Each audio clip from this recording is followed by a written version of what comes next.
적벽대전은 없었다. 2. 삼고초려.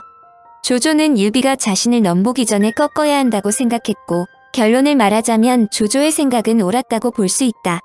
여하튼 조조가 유비를 공격하려고 했을 때 유비를 공격하는 것에 반대하는 부하들은 없었지만 유비에게 새로운 무기가 생겼다고 조언했다. 그가 얻은 무기는 바로 제갈공명이다. 조조가 제갈량의 친구로 이름이 높았던 전략가인 서서에게 제갈량의 재주가 어떠냐고 묻자 천하의 서서는 다음과 같이 말했다. 저 같은 사람은 기교가 되지 않습니다. 제가 반딧불이의 형광이라면 제갈량은 호월천리의 밝은 달입니다.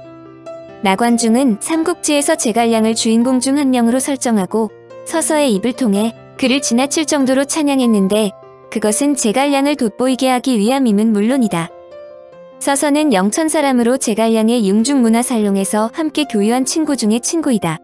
융중이란 제갈량이 유비에게 발탁되기 이전에 기거했던 곳으로 그는 융중에서 당대의 소위 지식인들과 교류하면서 자신의 명성을 높이고 있었다. 여하튼 유비의 책사로 융중문화살롱 멤버인 서서가 제일 먼저 발탁된 후 제갈량을 곧바로 천거했다. 이때 서서는 제갈량은 절대로 부른다고 달려올 사람이 아니므로 직접 찾아갈 것을 권했다. 유비가 제갈량의 존재를 알고 3번 찾아가 겨우 그를 만났다는 삼고초려가 태어나게 된 배경이다. 삼국지에 나타나는 삼고초려는 다음과 같다. 서서의 말을 들은 유비는 제갈량을 청해 천하를 얻기 위해 관우 장비와 함께 그의 초가집을 찾아갔다. 그러나 제갈량이 집에 있지 않아 빈손으로 돌아가지 않을 수 없었으며 며칠 후 제갈량이 돌아왔다는 말을 들은 유비는 다시 관우 장비와 함께 눈보라를 맞으며 찾아갔으나 제갈량이 마침 외출하여 다시 한번 호탕쳤다. 3번째에 비로소 제갈량을 만났는데 이야기를 나누던 유비는 제갈량이 천하의 형세를 매우 예리하게 분석하는데 탄복했고 제갈량도 유비가 3번이나 자신의 초가집을 찾아온 것에 감동하여 산을 내려가 돕겠다고 말했다. 유비는 제갈량을 군사로 모시고 관우 장비에게 다음과 같이 말했다고 전해진다. 나에게 공명이 있으니 물고기가 물을 만난 격이다. 그러나 삼국지에 그려진 삼고초려에는 다소 이견이 있다. 의략에는 다음과 같이 적혀있다. 유비가 형주에 있을 때 제갈량이 북쪽으로 유비를 찾아갔지만 유비는 제갈량과 면식이 있는 사람도 아닌데다가 나이 차이도 많이 나. 유비와 제갈량의 만남으로 유명한 삼고초려를 근본적으로 부정하는 기록이지만 의략의 다음 글을 보면 유비가 제갈량을 계속 박대한 것이 아니라 상당히 우대한 것은 사실이다. 처음에는 둘 사이가 서먹했지만 서로 대화를 나누고 신임하고 존경하는 사이가 되었다. 나중에 유비가 제갈량의 계책을 따르자 많은 사람들이 반발했지만 유비는 제갈량이 뛰어난 계책을 가졌음을 알고 극진히 예를 갖추었다. 이 설명만 보면 삼고초려와 결코 모순되지 않는다. 그러므로 일부 학자들은 의략의 기록을 볼 때 제갈량이 스스로 북쪽으로 유비를 찾아간 것도 사실이며 유비가 추후 3번 찾아가 초빙한 것도 사실일 수 있다고 생각한다. 제갈량이 유비의 책사가 될 때 유비의 나이는 48세, 제갈량의 나이는 27세였다. 유비가 처음에는 의기투합하지 않았다가 나중에 제갈량의 명성을 듣고 약간 삐진 제갈량을 초빙하기 위해 3번이나 찾아가지 않을 수 없었다는 것이다. 그런데 삼국지는 제갈량을 보다 부각시키기 위해 서서를 또 한 번 극적으로 활용한다. 서서는 208년 조조가 형주를 치자 유비를 따라 남쪽으로 달아나다가 어머니가 조조 군사에게 사로잡혔다는 말을 듣고 부득이 조조 수하로 들어간다는 것이다. 그러나 서서의 어머니도 강골이라 서서가 유비를 섬기기를 바라며 자살을 한다. 이후 서서는 마음을 항상 유비에게 두고 있기 때문에 조조에게 결정적인 조언을 하지 않았다고 설명한다. 그러나 서서의 어머니가 자살했다는 것은 사실이 아니다. 이문열은 이의 원형을 사기에서 발견할 수 있다고 했다. 항우가 유방 휘하에 있던 장수, 왕릉의 어머니를 잡아 회유하는 장면으로 이 부분에서 왕릉의 어머니는 유방이라는 좋은 주인을 만났으니 항우에게 가지 말라며 목을 찔러 자살한다는 것이다. 나관중이 삼국지를 저술하면서 단순하게 동시대의 단편만 고려한 것이 아니라 중국의 전체 역사를 아우르면서 상상력을 발휘한 작품임을 다시 한번 알려주지만 역사를 마음대로 각색한 책임까지 사라지는 것은 아니다. 또한 서서가 조조 진영으로 들어간 후 아무런 계책도 내놓지 않고 죽는 날까지 유비에게 충성을 지켰다고 했지만 이것도 사실과 부합할 가능성은 희박하다. 서서가 단 한 번도 계책을 내놓지 않았다면 그가 위나라에서 우중낭장과 어사중승조차 임명되지 못했을 것이다. 물론 두 관직은 제갈량에 비해 높지도 않고 낮지도 않은 것은 사실로 제갈량조차 서서의 품계가 너무나 낮다고 아쉬워했다. 228년 제갈량이 북벌할 때 위나라에 있는 서서의 벼슬이 높지 않은 것을 알고 다음과 같이 말했을 정도이다. 위나라에 인재가 그렇게도 많은가? 어찌하여 서서와 석광원 같은 사람이 중용되지 않는가? 제갈량의 조언을 거절한 유비. 공명은 유비의 상고 초려 끝에 세상에 나오자마자 조조의 대군이 몰려왔을 때 실력을 발휘한다. 방랑파에서 화공으로 조조의 대군을 격파하는 것이다. 그런데 이 역시 사실이 아니다. 자치통감에 의하면 방랑파 전투는 건한 7년에 벌어졌는데 제갈량이 초야에서 나온 것은 건한 12년이기 때문이다. 유비도 방랑파 전투는 자신이 직접 지휘했다고 적었다. 유비의 몇몇 안 되는 승리 중의 하나인 것이다. 여하튼 유비가 유표에게 의지하고 있을 때 제갈량은 유비에게 유표를 공격하여 형주를 취하라 건의한다. 유비는 차마 그럴 수 없다며 이를 거절했다. 그런데 제갈량이 유비에게 유표를 공격하라는 것은 사실 매우 놀라운 일이다. 형주 자사인 유표는 삼국지에서 무능한 사람의 대표적인 주자로 거론될 정도로 매우 유약한 사람으로 표현된다. 그러나 유표는 190년 형주 자사 왕위가 장사태수 손견에게 피살되자 형주 자사로 임명된 사람으로 상당한 재주를 가진 사람이다. 당시 형주는 매우 불안정하여 각지에서 반란을 일으키고 도적이 활보하는 세상으로 소위 무법지대와 같았다. 유표는 남군 사람 괴월, 양양 사람 채모 등을 활용하여 강남 3군의 반란을 평정하고 점차 형주 8군을 통일해 당대 중국에서 가장 중요한 할거 세력이 되었다. 형주가 지형상 삼국의 중심부에 위치하기 때문이다. 사실 형주는 중국 지도를 볼 때 중앙으로 천하 통일을 이루려면 반드시 확보해야 할 지역이었다. 조조는 남으로 확장해야 천하를 도모할 수 있고 동호의 손권도 이곳까지 세력을 확장해야만 패권 다툼에서 유리한 고지를 확보할 수 있었다. 그런데도 형주가 비교적 안정된 것은 유표에게 남다른 정치력도 있기 때문이다. 특히 그가 형주에 있는 19년 동안 중국이 한치도 알 수 없는 와중에 휩싸여 있었지만 형주에서는 비교적 안정적인 형세를 유지하고 있었던 것은 그에게도 남다르게 정세를 보는 눈이 있었기 때문이다. 그럼에도 불구하고 삼국지에서 그의 역할이 매우 미비하게 그려져 있는데 그것은 유표에게 당대의 영웅과 호걸에 비해 담력과 재간이 다소 부족하다고 나관중이 평가했기 때문이다. 유표도 자신의 능력을 잘 알고 있으므로 중국의 패권 다툼에 끼어들지 않고 형주만 안전하게 지키면 된다고 생각했다. 유표의 생각이 기본적으로 틀린 것은 아니지만 그건 당대의 상황을 잘 이해하지 못했기 때문이다. 형주가 삼국 패권에서 가장 중요한 요충지라는 것은 삼국의 누군가에 의해서 언젠가 공격을 받을 수 있다는 것을 의미한다. 그가 형주를 보호하기 위해서는 어떤 방법으로든 비상대책을 세워야 했다는 것이다. 형주의 상황을 가장 잘 꿰뚫어보고 있던 사람이 바로 조조이다. 그는 중국을 통일하기 위해서는 반드시 확보해야 할 지역이 형주임을 간파하고 있었다. 그러므로 당대의 패권을 차지하는데 중요한 지형을 확보하고도 이용하지 못하고 있는 유표만 제거하면 삼국은 저절로 통일될 수 있다고 생각했다. 더구나 유표에게는 조조가 반드시 제거해야 할 유비가 의탁하고 있으므로 형주를 접수한다는 것은 유비의 세력도 자동적으로 무력화시킬 수 있다는 것을 의미한다. 바로 적벽대전이 일어나는 이유이다. 그런데 상황은 전혀 엉뚱한 방면으로 흘러간다.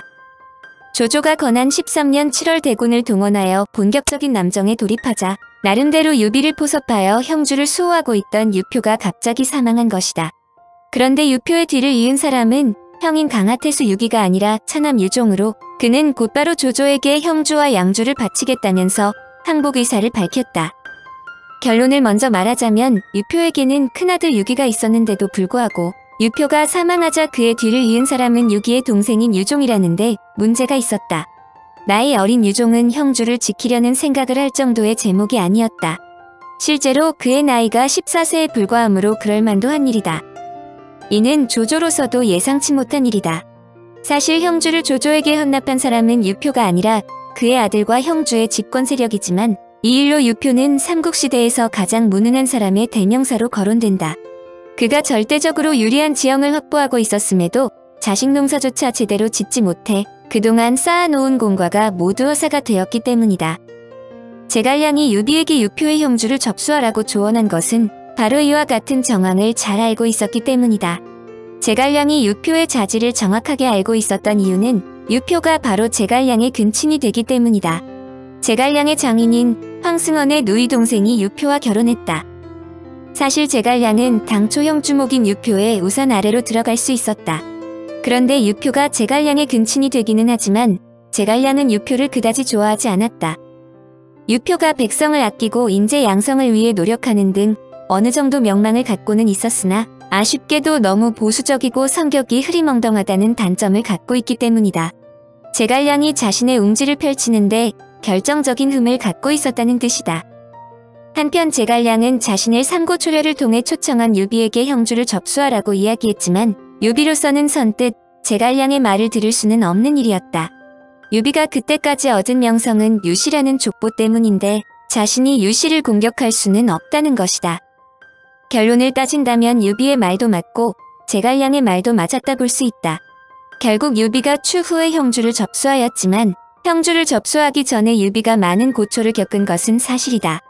만약 유비가 초창기 제갈량의 건의를 곧바로 받아들였다면 삼국의 역사는 다르게 전개되었을 것이다. 적벽대전 전야. 형주의 유종이 조조에게 항복할 때 유비는 당시 번성에 주둔하고 있었는데 그는 누구보다도 후각이 예민한 사람이었다. 조조가 남하한 사실을 모르고 있다가 조조가 완성에 도착했다는 소식을 듣자마자 생각할 것도 없이 십수만 부대를 이끌고 당양으로 퇴각한다. 이때 유종이 있는 양양을 지나치게 된 유비에게 제갈량은 양양을 취하라고 간했지만 유비는 이 역시 거절하고 뒤를 따르는 백성들과 함께 강릉으로 향했다. 조조는 기병 5천을 이끌고 유비가 백성들과 함께 후퇴하는 것을 쫓았다. 조조군의 공격이 거세자 유비는 그의 장기라고도 볼 수 있는 꼬리를 과감히 끊어버리는 주랭랑, 즉 심지어 처자식까지 버리고 제갈량 장비 조운 등 수십 기병만 이끌고 도주했다. 그 당시의 상황을 삼국지에서는 매우 극적으로 그렸다. 즉 조자룡이 장판파에서 조조군에 포위되자 유비의 아들 아두를 가슴에 품고 혈투를 벌이면서 겨우 탈출한다. 이어서 장비가 장판교에서 혼자 버티고 서서 큰 목소리로 덤비라고 하자 조조가 퇴각한다. 두 가지 사건은 대체로 사실로 여겨진다. 진수의 삼국지 조운전에 다음과 같이 적혀 있다. 유비가 당양 장판에서 조조에게 추격을 당하여 처자식을 버리고 남쪽으로 달아날 때 주우는 유비의 어린 아들을 껴안고 있었는데 그가 바로 후주였고 또한 간부인을 보호했는데 그가 바로 후주의 생모였다.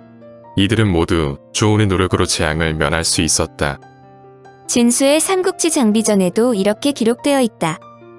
유비는 조조가 갑자기 추격해온다는 말을 듣고 처자를 버리고 달아나면서 장비에게 기병 20여 명을 거느리고 가서 후방을 막게 했다. 장비가 강물을 이용하여 다리를 끊고는 눈을 부릅뜨며 창을 꼬나 잡고 말했다. 나는 장비다. 나에게 덤비는 사람들은 모두 죽음을 각오하라.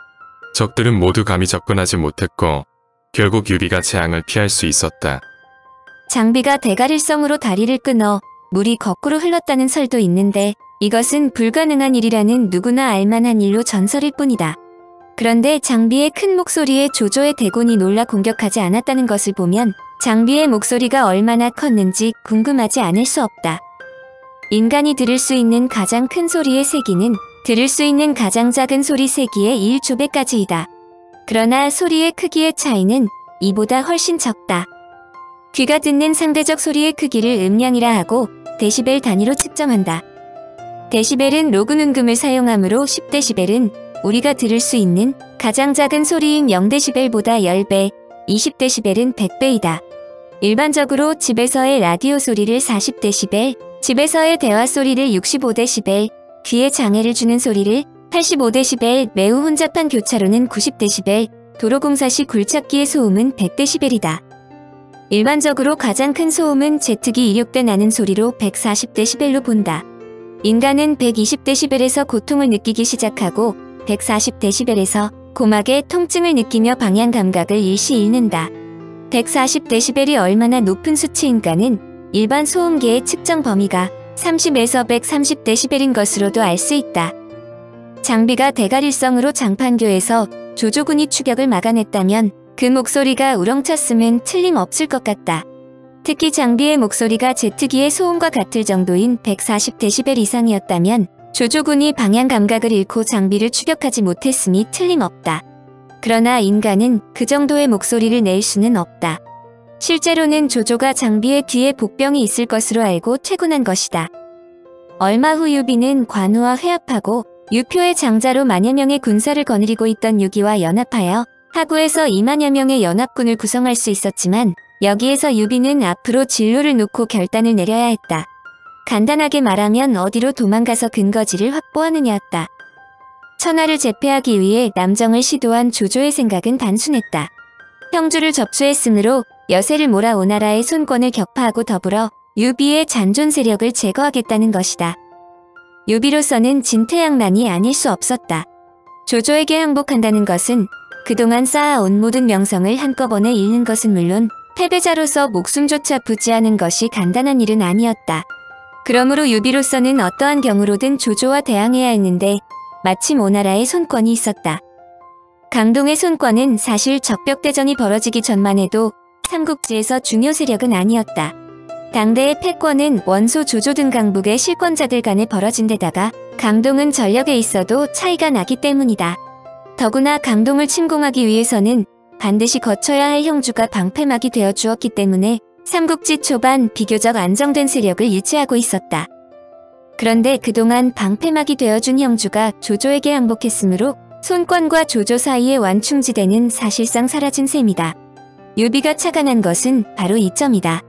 조조와 손권 간에 언젠가 전면전이 일어나야 하는데 손권에게 힘을 실어주면 조조와 대항할 수 있다는 계산이었다.